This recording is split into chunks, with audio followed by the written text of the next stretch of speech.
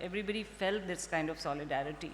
So it started coming together, and at some point we involve Kashif in this project کیونکہ دو چیزیں ہوئیں اس میں. ایک تو یہ کہ پہلے ہمارا ارادہ تھا کہ ٹوٹل بائی لینگویج کریں گے, پھر میں نے افتخار عارف صاحب کی جو نظم تھی اس کو ٹرانسلیٹ کیا, میں نے وہ شہر خالی کو ٹرانسلیٹ کیا, پھر اس کے بعد احساس ہو گیا کہ یہ پروجیکٹ ٹرانسلیٹیبل نہیں ہے اس کے لیے. اور کاشف کو ہم لے کر آئے تو اس وقت ہماری دوست عطیہ داؤد کا ایک اس میں شامل تھا ٹرانسلیشن, ان کی کہانی کا ٹرانسلیشن شامل تھا. تو ہم نے دیکھا کہ ان سے کہا کہ اوریجنل دیں, وہ اوریجنل ان پبلش تھی ابھی, اور وہ اوریجنل اتنی خوبصورت کہانی تھی اور اتنی اچھی لکھی گئی تھی کہ ٹرانسلیشن اس کو جسٹیفائی نہیں کر رہا تھا. تو پھر اس طرح سے آہستہ آہستہ ایوالو ہوا کہ ہم نے یہ کہا کہ بھئی یہ اردو اور انگلش ساتھ لے کے چلیں گے اس کو.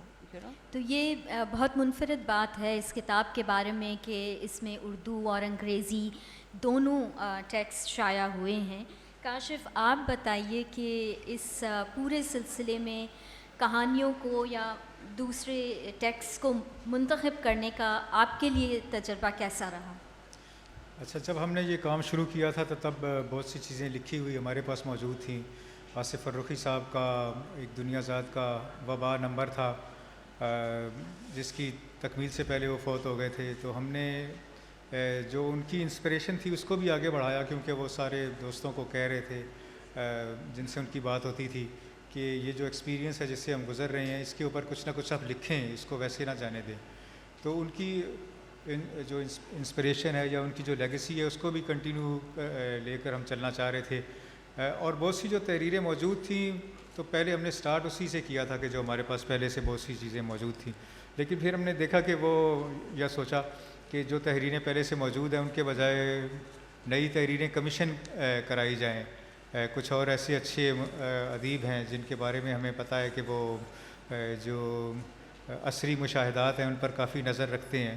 تو ہم نے لوگوں کو کمیشن کیا, عاطف علیم صاحب, حمید شاہد صاحب, رفاقت حیات, معافیہ شیخ, ان کو کمیشن کیا. اور ایسے لوگوں کو سے کہا جو صرف پاکستان میں نہیں رہتے تھے بلکہ انڈیا میں لوگ جو ہیں, جو ہمارے ڈائسپورا میں ہیں, جرمنی میں ہیں, انگلینڈ میں ہیں, وہاں وہ کورونا کا کیسا ایکسپیرینس کر رہے ہیں, اردو کا جو ڈائسپورا وہاں رہتا ہے. اس کے علاوہ ایک ہم نے یہ بھی کیا کہ اس میں جیسے کہ یو پی سے اردو سٹارٹ ہوئی تھی تو پہلے لوگ جو یو پی کے یا دکن کے یا جو ابھی انڈیا میں علاقے ہیں ان کے لوگ اردو لکھتے تھے. پھر یہ شفٹ ہوا پنجاب کی طرف, پنجاب کے لوگوں نے اردو میں نام کمایا.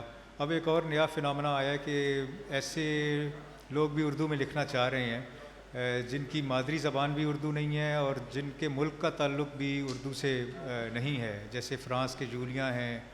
تو اس میں تحریر ایک ترک مصنفہ ہیں اور وہ اردو میں لکھتی ہیں, طاہرہ گنیش, ان کی بھی تحریر شامل ہے.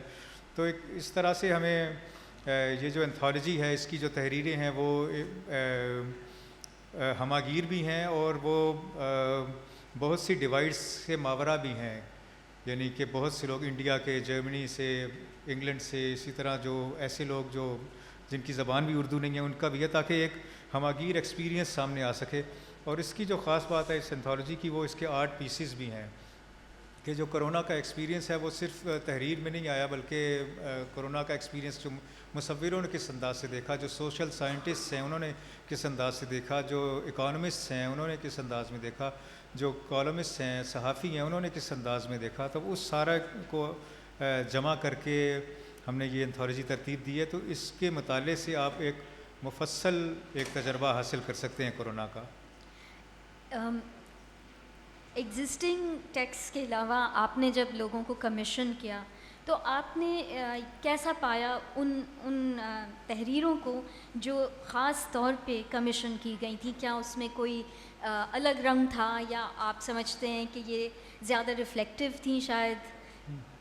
نہیں, وہ عموماً اردو میں یہ سمجھا جاتا ہے, اردو ادب میں, کہ جو چیز آپ کہہ کے لکھوائیں گے یا بنوائیں گے تو اس میں وہ ویسا نہیں ہوگا, وہ آمد اور آورد کا جو ایک پرانا قضیہ ہے.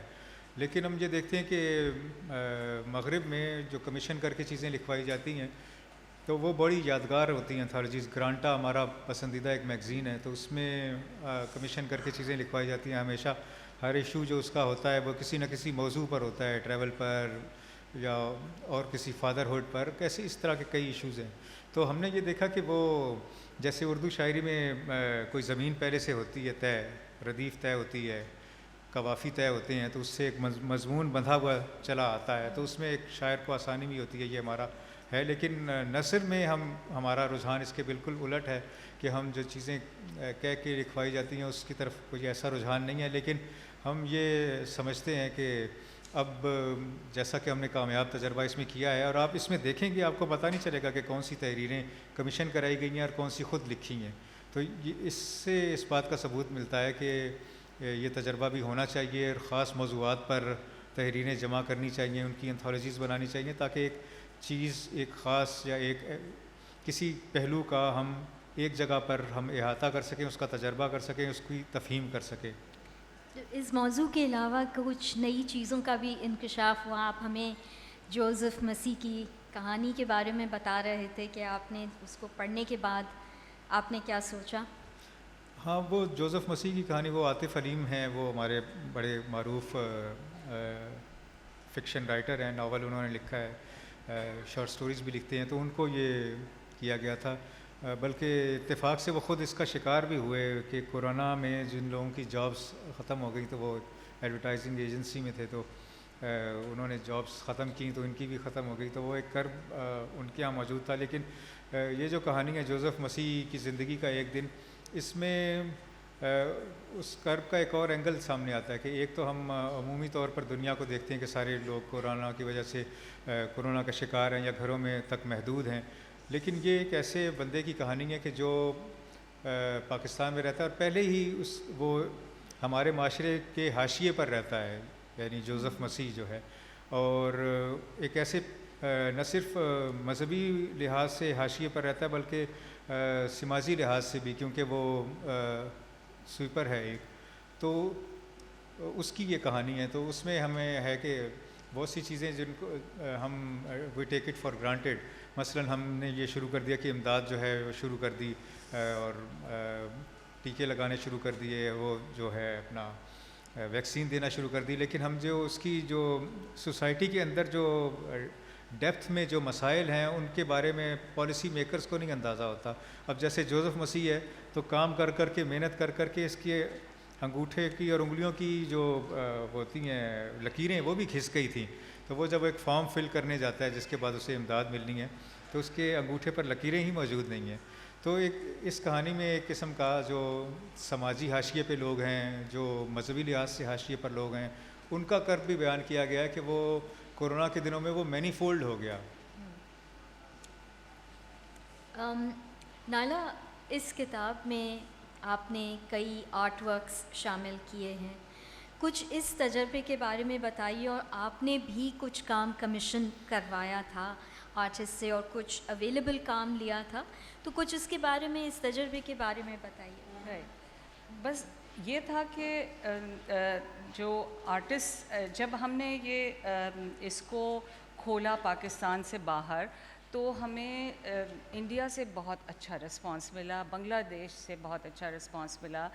اور دوسری یہ ایک ایسی آفاقی وہ تھی، ایک آفاقی اداسی تھی، ایک آفاقی اکیلا پن تھا، universal solitude in which we all were suffering, we all were together in this, and so everybody جو لکھا گیا، جو سوچا گیا، جو محسوس کیا گیا, we wanted to encapsulate that in this book in that way. And اور کوئی ایسا نہیں تھا who was not affected by it. You know, I lost few friends during this process. ہماری جو ڈیزائنر تھیں وہ خود ان کی والدہ died during this, she gave birth during this. So ہم نے ایک یہاں پہ ایک چائلڈ برتھ کے اوپر بھی ایک آرٹیکل ہے جس میں انہوں نے بہت خوبصورتی سے بتایا ہے، کہانی بھی لکھی ہے اور بتایا ہے کہ بھائی عورت کس طرح افیکٹ ہوئی ہے. سو these were universal experiences that people were feeling and people were coming together in solidarity. And what I had written in this is that perhaps this is how this time will be remembered, with poets, artists and writers as record keepers who not only observe but enact a moment in time. And this is what we wanted to replicate here. There is a very distinct division in the book. It's divided into 3 thematic sections. How did you, first of all, why did you decide that it was important to do that? And also, how did you then start to bring in the text based on these thematics? Right. The book is divided into